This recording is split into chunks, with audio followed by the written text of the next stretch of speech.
Good evening, gentlemen. We are holding in the middle of chapter 7 of the second part of Tanya. We're going to be on page 916 in the English. Tonight's class is in the merit of Nasan ben Esther for Refuah Shlema, a complete healing. The merit of our learning should heal him, God willing, should be to his merit. All right. That's nice. We have been discussing, and our discussion continues. We are in an ongoing discussion of Yichuda Ilah and Yichuda Tata, the higher level unity and the lower level unity. And the truth is that it has taken us 6 chapters and a bit just to understand what exactly these things are that are mentioned on the very first page of this work. The very first page of this work says that Shema Yisrael, when we say Shema Yisrael, Hashem Elokeinu, Hashem Echad, we're talking about the higher unity. And when we say Baruch Shem Kavod Malchusei Le'olam Vaed, we're talking about the lower level unity. What does that mean? Well, says the Alter Rebbe, let me explain first for 6 chapters how the worlds are nothing other than a manifestation of God's desire for kingship, of his malchus, as we call it, the divine trait of kingship or majesty. That is all the worlds are. And when we say the worlds, of course, we mean the physical universe and the spiritual universes. That's what we mean by worlds. We don't mean, some people are tripped up by the language and think we mean individual planets or things like that. That's not what we mean. We mean, when we say worlds, one world, the sum totality of the physical universe is almost an entire world. It's a bit complicated because there is a physical and a spiritual aspect to the lowest of the spiritual, the lowest worlds. So what you want to classify the physical universe as has to do with your understanding of what it means to even have a physical universe, whether physical universe implies an aspect of spirituality. Anyway, that's a whole other topic of discussion. But long story short, there's one physical world, at least approximately, and generally speaking, 3 spiritual worlds that we are talking about, which are called Bria, Yetzira, and Asiya, the worlds of creation, formation, and action, which are the 3 lower of the spiritual worlds. All of these things, including the physical universe, are expressions of Malchus, God's trait of kingship and majesty. He wants to rule over something, to express his inherent kingship, and kingship can only be expressed over a nation, which we went into. The nation must be something separate from him, not something that is part of him. You cannot be a king over your own family, over something that is close, over something that knows you. You can only be a king over something that doesn't know you, that has this distance in which the relationship is had. Kingship is a relationship that demands distance. Therefore, the universe, which is distant from God in the sense that he is concealed here, we don't see him in everything in our universe. That is because he wants to be a king over this place. Therefore, as we explained for 6 chapters, the universe has no independent reality whatsoever from God's kingship, which is God's kingship. In the first 6 chapters, we didn't call God's kingship, we called it the divine speech. But really, as we explained also in this chapter, the divine speech and the divine kingship are really the same trait, because just as kingship requires the other, it requires someone other than myself, someone distant from me, over whom to be king, so too is speech, another faculty which is totally dependent on the other. A person who is alone does not speak unless they don't perceive themselves as being alone, right? Unless there's other people in their head with them. But generally speaking, a healthy person who perceives himself as oneself, has no need to speak. Can I just interrupt? Sure. You said something 2 weeks ago, and I've been thinking about it, and you just said it again now. Why does me, have to feel kingship over another that is not close to me? What does it do to me? Is it dominance, or is it that I'm better, or am I more? I just don't get that. It's a very good question. In general, generally speaking, the trait of kingship, right, which we say is inherent to the human soul, right, because the 10 divine traits, of which kingship is the 10th, are the 10 faculties of the human soul, right? So there is a certain correspondence there. So we should have this too. We should be able to relate to this trait at some level, right? So there's several answers to the question. First of all, when we think of kingship in connection to speech, I don't think the question is as strong. In other words, we understand the need for communication, right? There's a certain need in the soul to be with other people. The human being is a social being. That would all stem from this trait.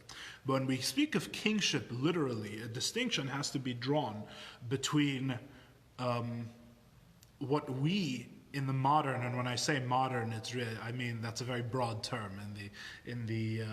Basically, since the Davidic dynasty has ended, would be the Judaism's perspective. Yeah, you could say since King Solomon, maybe in a way, perhaps. What we consider dominion or rulership is not the same as kingship. There's different Hebrew word. There's a different word in the Chassidic teachings as well. Memshala means dominion. A dominance over other people. Melucha is different. Melucha, kingship, is a fundamentally different relationship. What's actually interesting is that you can see in Melucha there's a even though we think of it as a very ancient and not very enlightened idea that there should be kings, in the Hasidic understanding of Melucha, of kingship, there's actually strains of a very modern and democratic notion, which is that the king is only made a king by the people. In other words, the people, it is as we've said, right? A king requires a people. But when we say that, we mean it in the deepest sense. We don't mean that if a king goes and a warlord goes and conquers a different tribe, and he says, you'll either pay tribute to me or I'll kill you all, right? That's not what we mean by he needs a people, because that's not the true relationship of a king and people. The true relationship of a king and people is that there's a people which agrees inherently. Just as the leader needs the people need the leader, and there is a mutual agreement, and it's almost in other words, the inherent danger is too strong a word. Let's say responsibility. The inherent responsibility of this relationship devolves not only upon the people, right, which is what you think of when you think of Memshala, is that the king can do whatever he wants, right, and the people basically have to accord to his whims, right? In this relationship, the king relationship, it's really mutual. The responsibility is mutual. In other words, the king is essentially, if for example, here's a good way of solidifying the idea. If you look in the laws of kingship, which we have, right? There's halachas, just like there's laws in Judaism of kosher food and how to put on your shoes and what to wear, etc. There's also laws about being a king. What does a Jewish king need to do? There's certain responsibilities, certain obligations, right? First of all, it's also a very modern notion, which has been ported into the modern constitutional democracy, which is that the king is not the law, the king lives under the law, right? Which is an ancient Jewish idea. I mean, that's the essential Jewish contribution to modern statecraft, right? Which is that the king is not the law. Even in ancient Israel, right? King David and King Solomon were in violation of the law sometimes. Sometimes they were in trouble, right? The king is not a law unto himself. He lives under the divine law. But anyway, that's an aside.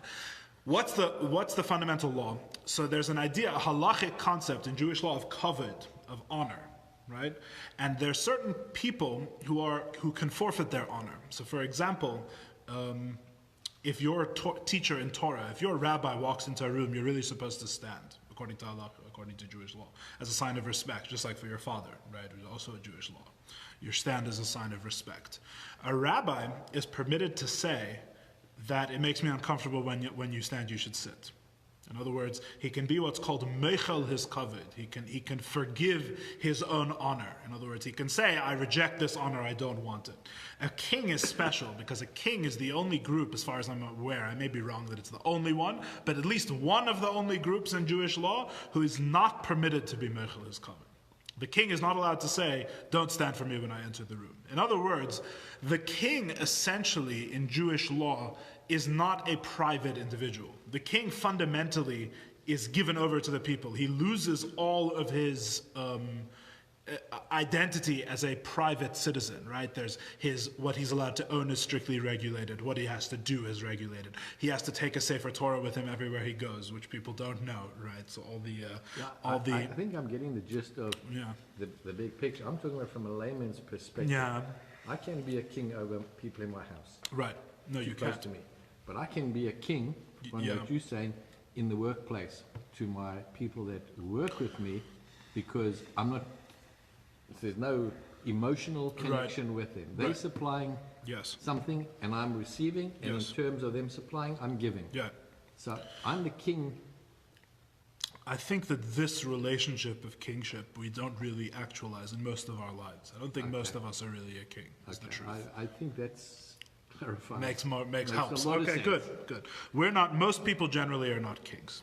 However, most people do. The reason why it's a little bit confusing is because most people do have this inherent potential. There is something within the soul. Really, it's the coronation that does it in Chassidus. In other words, not everyone has a potential to be a king, as a soul potential. When the people come and put a crown on you and say, you're the king, that actually awakens within the person this capacity, according to Chassidus. King, in my interpretation, in today's, say, modern world, whether it's a relationship or a workforce or with unknown people, the king is disappeared from my thinking, but it's power. People like to have power, and power is one of two things. Firstly, money creates power. I can be more powerful to him because I can command him and he needs me. So that aspect of power is very important.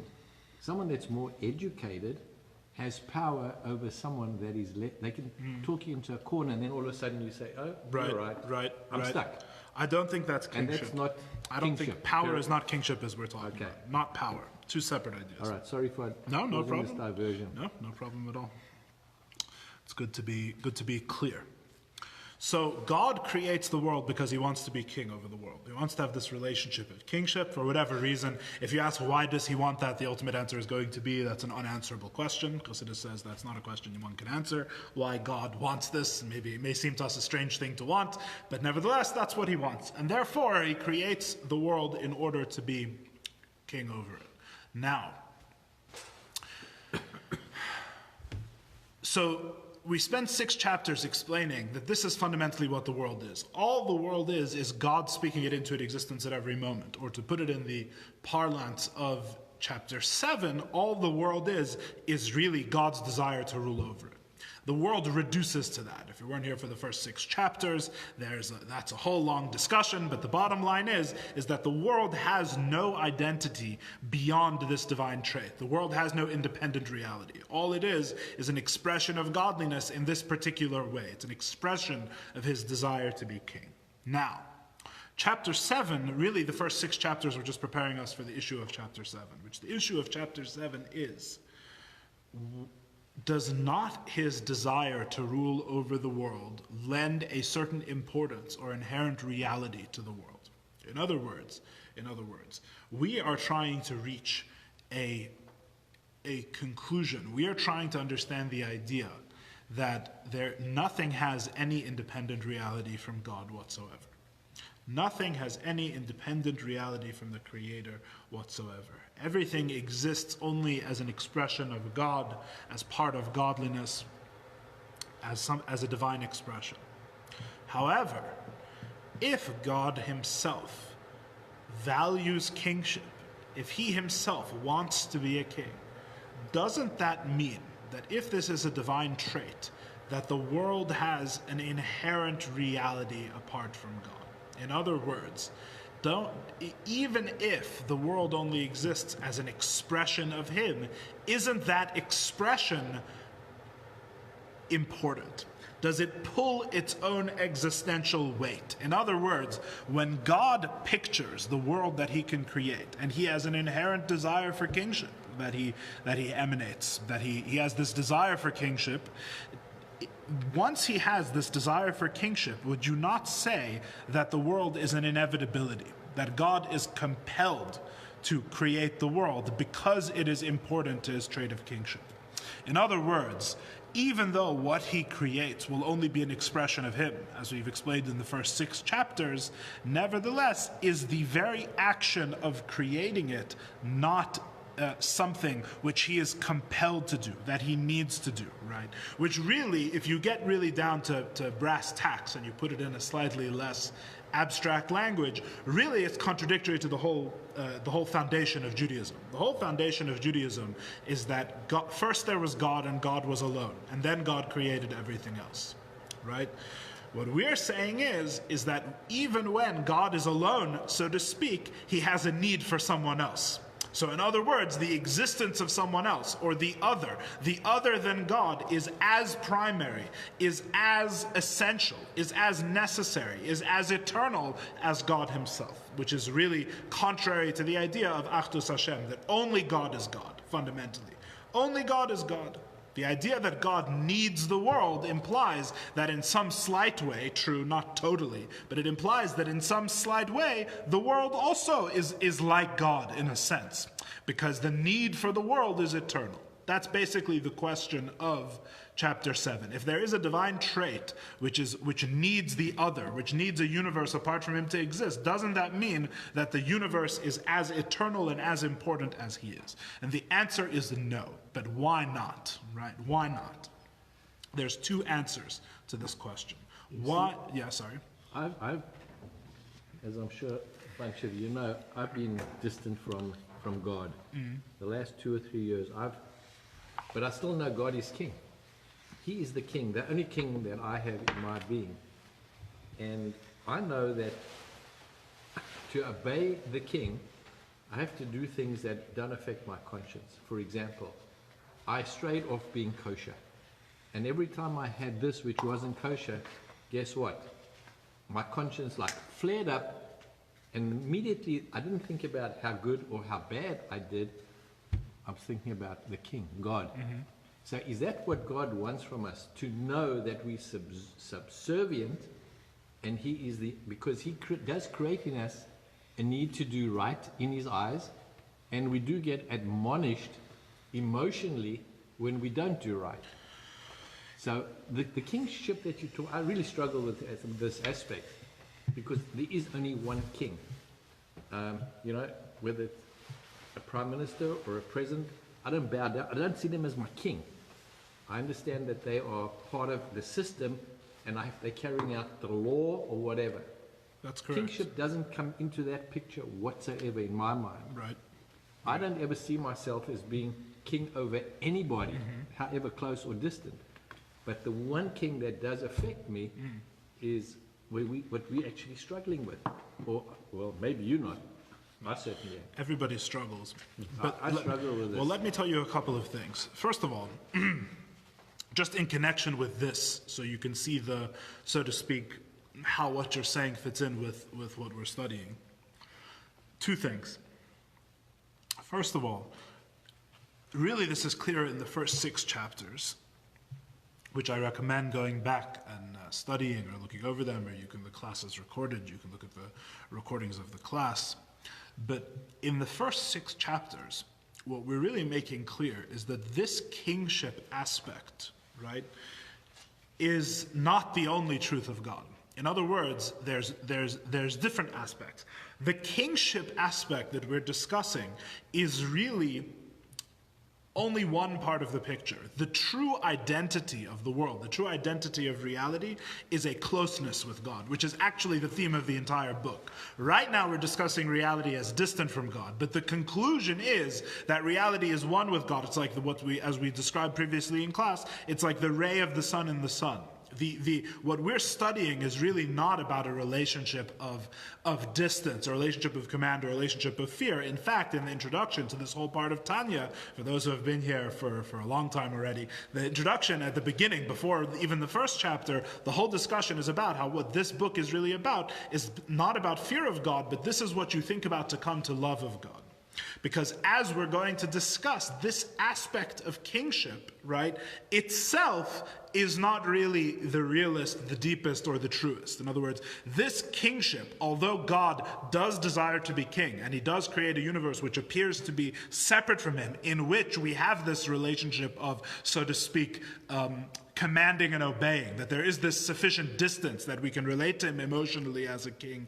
Really, the truth of the universe, from his perspective, is that the universe is absolutely one with him, and that we listen to God's commands, and we have a relationship with God, not as beings who are infinitely removed from him, as we're discussing now. Our relationship with God is a relationship of closeness. The truth of God, truly everything in your life, really, as we've been discussing, has no reality other than an expression of God. In other words, everything good that happens to you, everything bad that happens to you, all of it comes and is not just comes from God, but all of it is directly an expression of God. There is a closeness with the Creator, which is really the theme of this book more broadly. So in future classes, God willing, when we've gone, God willing, to the end of the book, we're going to step back and review all of this. We're going to see how this discussion is really just a small part of the broader one, which is all about the closeness of God and having a loving relationship with God. Because the truth is that you don't need to learn about God's unity with the universe if you want to serve him as a servant. A servant serves with no knowledge and no appreciation, right? And there's a certain quality to that. There's a certain advantage to that, right? Because the person who serves out of love and understanding, as soon as the love and understanding goes away, so does the service, right? So there's an advantage to a core baseline serving like a servant, what's called Kabbalah's all right, like when the Jews said at Mount Sinai, we will do and then we will understand, right? That the doing is the first thing. I'm committed to doing, regardless of where my understanding goes. But then that's really only ever meant to be the absolute foundation, the bottom, the baseline of all the service of God. On top of that, we are supposed to come to a loving and understanding relationship, a relationship of closeness, not a relationship of distance, which you can see the two ends in the prayer that we say in the high holidays when we say Avinu Malkeinu, my Father, my King. You have both relationships. There's both aspects, right? So what we're discussing now is really part of a broader conversation about the closeness of God, serving as an appreciator, as a lover, not as a servant. And that's really the broader context of what we're discussing. So when we talk about, so God's kingship is not a contradiction. In other words, God's desire that there should be a universe is not itself raising the universe up to a position of importance commensurate to God's, right? That's basically the point that we're trying to get across. Now, there's two ways in which this is true. There's two reasons, or two, maybe a better word is perspectives. There's two perspectives on this truth. The truth, again, is that God's kingship is not contradictory to him being the only God. His kingship does not raise the universe up to an equal level of importance as God, even though he has a trait of kingship. There's two reasons why this is true, or two perspectives on why this is true. They are called Yehuda Ilah and Yehuda Tata, which means the higher level unity and the lower level unity. The difference between them is, Kabbalistically speaking, does his trait of kingship ascend to become one with what is higher than it? Or does what is higher than his trait of kingship descend to become one with what is lower than it? That's Kabbalistically what's going on here, as we showed on the whiteboard last week, right? It's what's called the shiluv, the integration of the two names. There's the name of Havaya, the normal four-letter name of God, which refers to God in his infinitude, right? God as he is above time and space. And then you have the name Adnai, right? Another four-letter name of God, which refers to God as he expresses within time and space, as he desires to be king over a place which is distant from him, as defined by time and space. And you can put them together in two ways, either with the Yud starting from the Shem Havaya, or the Aleph from the Shem Adnai starting, and whichever one starts is the primary name. So when you start with the Yud of Shem Havaya, you start with the higher divine truth, beyond time and space, right? God as he is beyond the world. Then we're talking about how his trait of kingship ascends. And when you start with the Aleph, which represents the divine immanence, God within time and space, that refers to his that refers to the higher levels of godliness descending to his kingship. Now, what does all this mean about descending? When do we know we're starting at the higher, or when do we know we're starting at the lower? Because the difference is that Can one. you give me a layman's example? Yes, I'm going to give an example in just a moment. An example. So let's start with the idea of time and space, which we've been discussing. Right? Time and space are the mark of Malchus. Essentially, as we described, I think it was 2 or 3 weeks ago, we discussed how the mark of God's kingship, of a place that's created through his desire to be king, is time and space. Because time and space, anything that's within time and space is not self-defined, is not infinite, but is defined by its division across a measure. Right, to put it in very simple terms, right? Something is more north or more south, right? There's boundaries which are made in division. It's not a self, it's not a one God, right? Everything is defined by division. It's not defined by what it is. It's defined how far north, how far south, how far east, how far west. Is it previously or later when it comes to time, right? Everything is defined by these divisions within these constraints. These constraints define. If you tell me where something is and when it's there, right, that defines everything in the world, which we discussed a long time ago in a previous class, is really why. I think it was in chapter 2. It was a long time ago. Why the physical universe is really a world of lies. Why Chassidus calls this world a world of lies? Because if things are true, then they're true to their essence, right? How much space does 2 + 2 = 4 take up? And the answer is, it doesn't need to take up space because it's the space that it occupies, the spiritual space it occupies, is simply determined by its truth, right? 2 + 2 = 4 is saying one thing, and 3 + 3 = 6 is saying another. When you say something, you don't need to have a space that's marked up. Our world, which is a world of lies, it's not clear what anything says. So everything is defined. How is everything kept apart, right? Is it clear to me that the table is saying something different than the wallet? Not particularly. So how are the table and wallet kept apart? Not the way 2 + 2 = 4 and 3 + 3 = 6 are kept apart. They're kept apart by the constraints of time and space. It's time and space that define the individual natures of things. This topic itself is very deep, and I could go on for a very long time, but it's not really what we're discussing now. So Malchus, all we need to know is that Malchus, God's kingship, when he's creating this separate reality from him, that separate reality is defined by time and space. There is also godliness, referred to by Shem Havaya, transcendent godliness, above time and space, that is not bound by these definitions. It's not bound by Zman and Makom, but by Makom and Zman. Zman and Makom, time and space. Now, here's the thing. Here's the $60 million question is Malchus, is his trait of kingship, is time and space, right? Not time and space itself, I should be clear, I'm being unclear. Is the aspect of godliness which values time and space, is it itself an independent reality from God? That's really the question.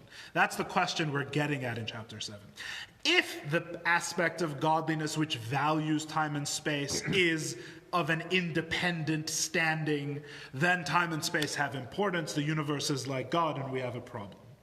If that aspect of godliness, which values time and space, in other words, think of them again as divine actions, if aspects is getting on your nerves, as it should, because we don't believe God has aspects, right? Also a question for a different class.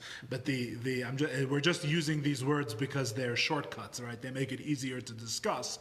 Keep in mind, we're absolutely not saying that God actually has aspects, right? Contrary to the Jewish faith, right? But if a better word, a more accurate word, is actions, right? There's two actions.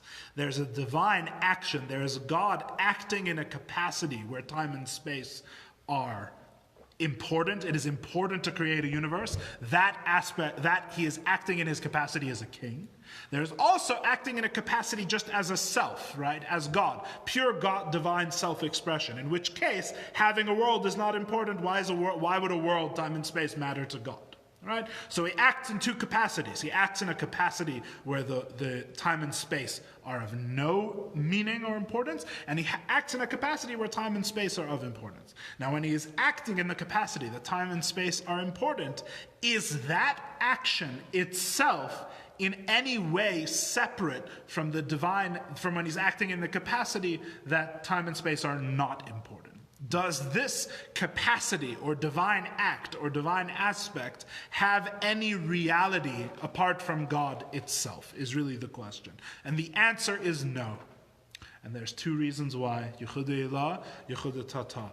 Either his capacity to relate to time and space ascends, in other words, is really part of of him acting in the capacity where time and space doesn't matter, which we'll explain in a moment, or his acting in a capacity that time and space is not important, is really part of his capacity that it is important. In other words, one becomes part of the other, right? In other words, these two things are really one thing, is really the bottom line. These two capacities are really one capacity. There aren't two different divine acts. There's really only one divine act, right? The question is which one is an aspect of the other? Is the acting like the world is important an aspect of the main thing, which is acting as the world is not important? Or is acting as the world is not important an aspect or included within the act of creating the world that the world is important? Either way, we have solved our problem. Either way, we have solved our problem, because either way, this divine capacity, this divine act, which lends importance to the world, is really nothing other than the natural divine act of self-expression. It has no independent importance itself. How can God, acting like the world is important, lend the world real importance if that act itself is not important, right? That act itself is just a natural expression of the divine. Right? That's what we're saying. We're saying it itself is a natural expression of the divine. Let's give examples, because I think the examples will help a lot. We gave one last week. We're going to give another one this week.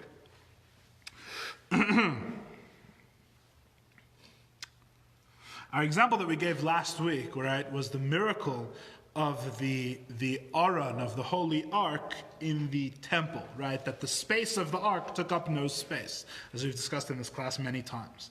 This is Yichud Ilah, the higher level unity, in which Malchus, his desire to be a king, ascends to the higher levels of godliness. What do we mean by it ascends, right? Look in the practical example. The practical example is a unique miracle, right? That only took place in one place in all of history. But that's the practical. For our classes, in our classes' terms, that's practical. So what's the practical example? The practical example is that you had this box sitting in a room, to speak very coarsely and probably disrespectfully. You had a box sitting in a certain room. The box took up space and did not take up space. The space that the box took up did not take up space. In other words, you would measure the room 20 meters wide, you would measure the box 2 meters long, and you would measure from each side of the box to the walls, and you would get a sum of 20 meters. It's 10 meters each way. So the box has a measure, and that measure does not take up space in the room, right? It's a measure without a measure, as described in the Talmud, right? It's incongruous. It's paradoxical, impossible. Actually, is a more accurate word, I would say. It's a logical contradiction, right? It takes up space, and it doesn't take up space at the exact same time. Contradiction. This is the miracle that was in the temple. So, what do we see here, right? What do we see here? This is Yichud Ilah. Again, let's put it in terms I was just using. It is that aspect of godliness, the divine act which values the world, is ascendant. In other words, it is included in a higher divine expression which simply expresses God as he is beyond time and space. In other words, you have a measure, right? Time and space exist. In both of these two Yichudim, in both Yichud Ilah and Yichud Tata, you have both aspects. There's a time and space aspect, and there's a beyond time and space aspect. The question is, where's the emphasis? In this example, the emphasis, in other words, what do we mean by the emphasis? What do we feel? What do we perceive in the time and space in the Holy of Holies, in the Beis HaMikdash? We perceive that time and space are irrelevant entities. In other words, God can express something impossible to explain, totally divine, totally not of this earth, and he can do it with time and space as easily as he could do it with something you've never seen before. Right? In other words, it's a miracle not with a unicorn painted a color that doesn't exist, right? To pick a random example. It's a miracle not with something totally beyond our understanding. God showed in that place and in that time, that space itself is merely just a means of divine expression. It's as miraculous, as unfixed, as contradictory, as inexplicable as God himself.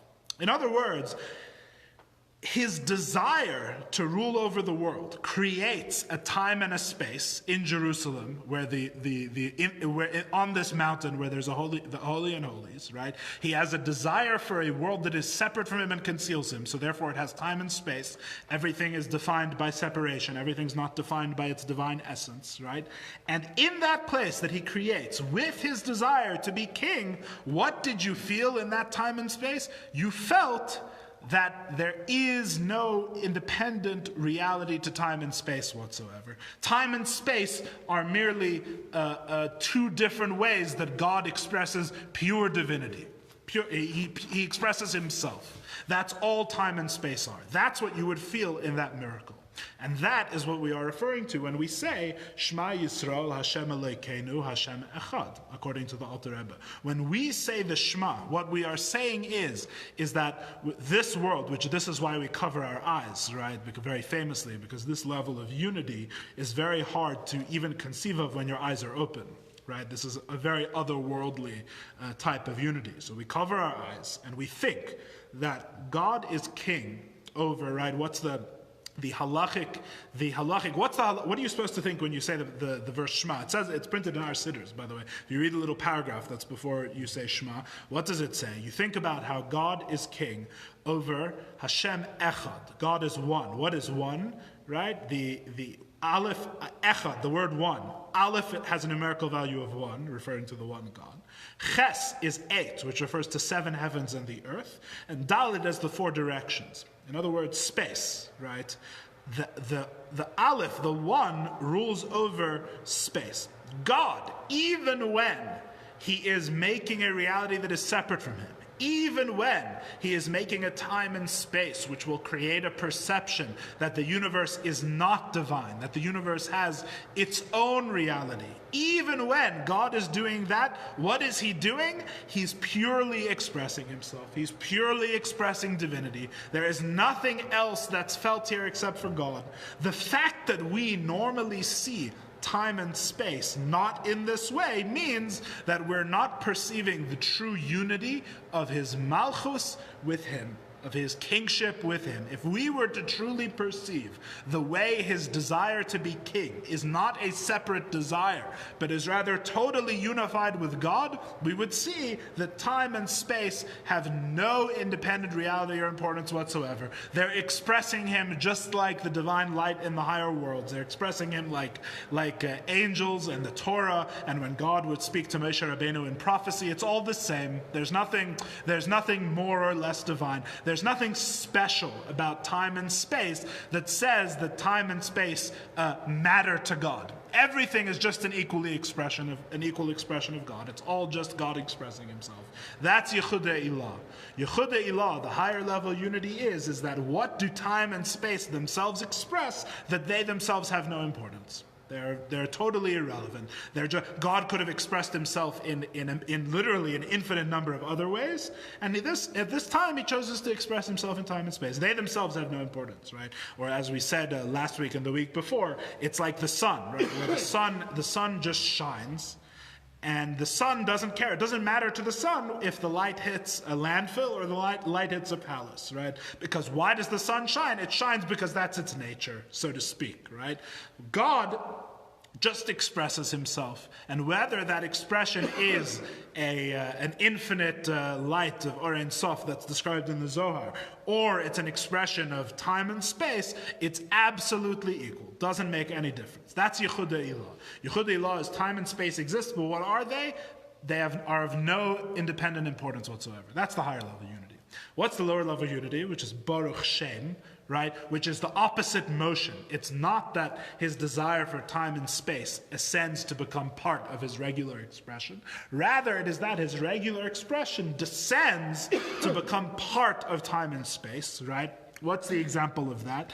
The example that Rabbi Yoel gives, whose classes my classes are based on, the example that he gives is the victory of the Maccabees over the Greeks in the war, is the example that he gives, is Yehuda Tata. Another example is, I would say, is the miracle of Purim, right? The miracle of Purim, which Purim's coming up, right? It's the next holiday on the calendar. What's the common denominator between these two miracles? The common denominator is that it was a miracle invested in nature. Right, Purim. There was no lightning that came down and struck Haman dead. Right, and there was no in the Maccabees' war with the Greeks. There was no plague that came and destroyed their army like it did Sennacherib's outside the walls of Jerusalem. Right, that was a war that was won miraculously. That was one. I shouldn't say it's both miraculous. That was one with an open and clear miracle. Right? The miracle of these two victories, of the victory over Haman and the victory over the Greeks, these were miracles that were won in the way of nature. In other words, it's not that God came and struck the Greeks. We had a war with the Greeks and we won, just like every other natural war. Of course, we still celebrate the miracle because it was the few defeating the many, as we say in Al Nissim on Hanukkah, right? The few defeated the many and the weak defeated the strong. In other words, it was still miraculous. It's still something that shouldn't have happened according to the nature of warfare, according to the way that things should have gone. But ultimately, what won the war was us fighting the war. It wasn't that God came and fought it for us, right? It's a miracle invested in nature. What defeated Haman, right? It's not that he died of a heart attack exactly at the moment he was about to succeed, right? It was all machinations. Esther happened to be the queen, and Mordechai happened to have the king's favor, etc., etc., etc., right? And it worked out that Haman ended up being defeated in the way of nature. Still a miracle, which we celebrate on Purim, because obviously, right, there are no coincidences, right? These things didn't just happen. This was God's salvation, right? Esther wasn't killed by the king after 3 days of fasting. She was allowed to set up this situation where she could ask the king anything she wanted, and Haman was defeated, etc., etc. Still miraculous, but what do you feel in these miracles? You feel the workings of the world. Right? You feel the workings of the world. Yehuda Tata, Baruch Shem, which we say with our eyes open, because this is something that fits much more easily in our regular experience than Shema Yisrael, than the Yehuda Ilah, right? Baruch Shem is the recognition that even when the world is acting on its own terms, not like in the Beis HaMikdash where the world wasn't acting on its own terms, right? Time and space in the Holy of Holies wasn't acting on its own terms. Here, it's even when the world is acting on its own terms, even when you have to fight the war to win the war, right? God's not going to come and win this war for you, right? Even when the world is acting on its own terms, that itself is not separate from God's desire. God desires you to win the war, you will win the war. In other words, the war cannot accomplish, it has no power to accomplish anything and no independent importance such that the outcome could be other than what God wills. However, it still operates on its own terms. You still have to fight the war. You have to fight it within nature. There's no revealed miracle. This is the lower level unity. This is when the aspect of God, which is above time and space, descends and becomes part of his desire to rule time and space. In other words, what is felt is time and space. What is felt is the world acting on its own nature, acting on its own accord. But what is really taking place? A miracle. Everything that is taking place is exactly by the direct divine desire. God working within the world, through the world, right? Not revealing that the world has no reality apart from God. That's the higher level unity. The lower level unity is that the world appears and feels to have an independent reality, and even that independent reality is also only acting according to God. So time and space, again, have no independent importance. The world has no independent importance. All this trait of kingship all this desire for time and space is another way of expressing godliness. The question is, do you feel more the godliness, the godly expression aspect, or do you feel more the time and space aspect, right? But either way, all this is the same divine act as the higher divine expression. This is the higher level unity and the lower level unity. These are the two ways in which the divine desire for a universe, the divine desire for a world, is not in contradiction to the divine unity. That even though he desires a world, even though he desires time and space do not have the same importance, the same weight, the same reality as God does. They don't have the same reality as God does because his very desire for time and space is the same as all of his other desires, the same as all of his other emanations. The world truly there is no need for the world to be the way that it is. There is no need for the world to be this way. The world, the divine expression could express in many different ways. This is the way that it happens to express now. And you can either feel that from his perspective, in the higher level unity, in which everything that truth is totally revealed, or the lower level unity, in which is more from the perspective of the creation, which sees time and space as real, but they know that even though we feel time and space are real, this is all by the divine will. This is all by the godly expression. This is the higher level unity and the lower level unity. In truth, everything I've said now was really meant to be the review of last week, but that's okay. Good review. So let's try and do a little further. But God, in his own ability or the way he designed it, yes, time and space governs every aspect of our life. Yes, that is true. So the other part, the lower part that you talk about, really has it's almost not even relevant. You need the first 6 chapters of what we studied. Can we start again? Yeah. We start again. The first 6 chapters are all about. The first 6 chapters are really about our day-to-day experience of the reality of the universe. In other words, no problem. The first six. I'm sorry, I can't start over again. No. The first six chapters are really about how. They're really about the truth underlying our perception of time and space. In other words, the first 6 chapters teach you how to think about. We can talk about it. Continue. Okay. No problem. The first 6 chapters, recommended. The first 6 chapters of the second part of Tanya. Your dad's going to give me a lesson. The Hainu. Let's read. Let's read on page 915, on the second line. Well, we can start with the first line, I guess. V'hine. Now, even though God transcends space and time, he is nevertheless found below, within space and within time. Dahainu, meaning,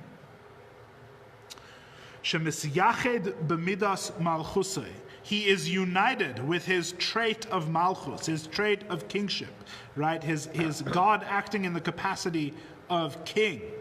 From which is drawn forth and created time and space. V'zehu yichuda tata. This is the lower level unity. The lower level unity is that time and space, God is found within time and space, as I just said, just as he is found above time and space. Even in time and space, as we regularly conceive of them, God is found within those as well. Shiluv Havaya ba'adnos baruch hu, he says in the parentheses, the integration of Havaya and of Havaya into Adnos, of the higher aspects of godliness into the lower levels of godliness. Dahainu, what does this mean? top of 916.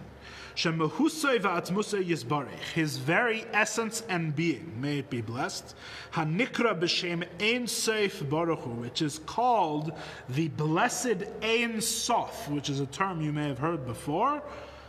Ein Sof means the one without end, the infinite one. Male es kol haaretz mamesh bezman umakim, fills all of the earth literally in time and space. In other words, this is a different way of saying. This is the way that the Alter Rebbe says what I just said outside of the text. Basically, really, I was saying what the Alter Rebbe says, of course, that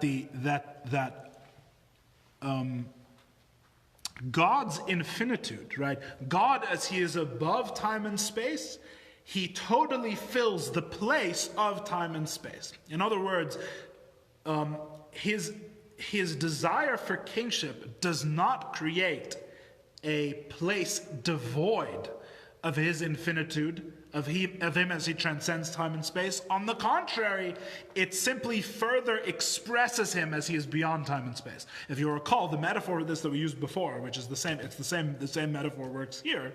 The metaphor that we used for this before was of the teacher who wants to teach the student, and he teaches them using a metaphor. Right, if you'll recall the metaphor of the metaphor, right?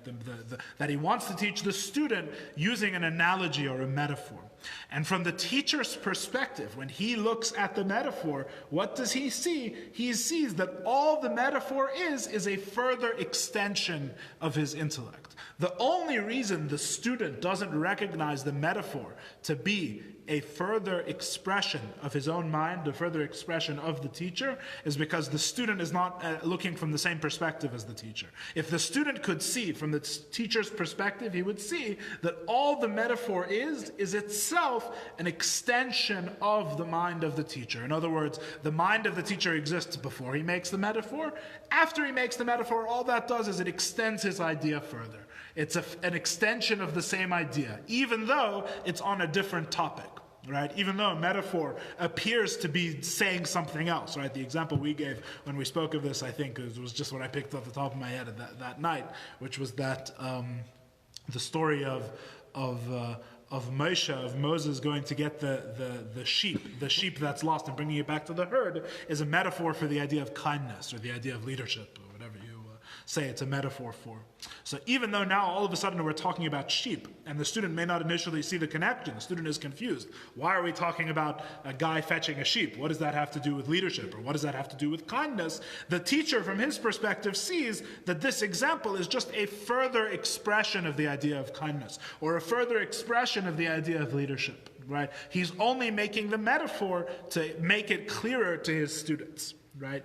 It's the student's lack of perspective that makes it look like something different. Similarly, that was a very summarized form of what we discussed, but similarly here, it's the exact same idea. His expression of kingship, that aspect, that act of godliness, God acting in His capacity to value time and space, to create time and space, that Him acting in that capacity is really just a further extension of Him acting in the capacity as the God who is above time and space.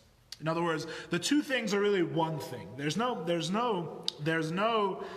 now I'm acting in a capacity above time and space, and then He sets that aside, and I'm now acting in a capacity that I value time and space. The valuing of time and space is really, from His perspective, just an extension of the same idea. There's really only one act. Not two acts, right? There's really only one aspect. These two things are one. When God creates time and space, it is really just a further expression of the divine. It's the expression of the same idea that He has before He creates time and space, right? So his kingship is no contradiction to him before he was a king. There's really no difference. His kingship does not have any independent importance at all, right? Ki b'shamayim mimal uva'aretz l'dalet setrin, he says, because on the heavens above and the earth in four directions, hakol malei me'erein tzoif baruch hu b'shaveh mamish, it is all full of his infinite light, absolutely equally. Ki kachu ba'aretz mitachas kamei b'shamayim mimal mamish, it is so, just as it is on the earth below, so too it is in the heavens above. In other words, his desire to be king is really the exact same thing as God as he existed before he created the world at all. And before he even created the capacity to create the world. Before he decided to act as a king, and after he decided to act as a king, is literally exactly the same. There's two ways of looking at it. There's a way where you can see it more clearly, which is Yichud Ilah, right? Like the space of the ark not taking up any space, where you can clearly see that time and space are just a continuation of the divine expression. And there's also a way of looking at it, which is Yichud Tata, which is the lower way of looking at it, where even though God is acting directly, even though everything is really in the way of a miracle, it's done through nature, right? Like the Maccabees winning the war, or Haman being defeated in the story of Purim, that time and space are the means by which he expresses this further, and they seem to have a certain reality of their own, even though all that reality is an expression of the divine. So there's really the up until here what we've read in the Alter Rebbe is essentially that the divine trait of kingship, his relating to the world as a king, poses no contradiction to the divine unity. It itself is totally united with him. It has no independence, it has no importance of its own. It is simply a different way, an extending of the exact same thing that he was doing before he created the world. As we're going to learn next week, this is the basis for the verse, Ani havaya loy shanisi, which means I, God, have not changed. The Alter Rebbe is fundamentally saying that exactly as God was before he created the world, so too he is after he creates the world. Exactly as he is in his capacity beyond being a king, so too he is in his capacity of being a king. The two things are really one thing. There really is no change to God at all from his trait of Malchus, from his trait of kingship, as we will continue next week, God willing.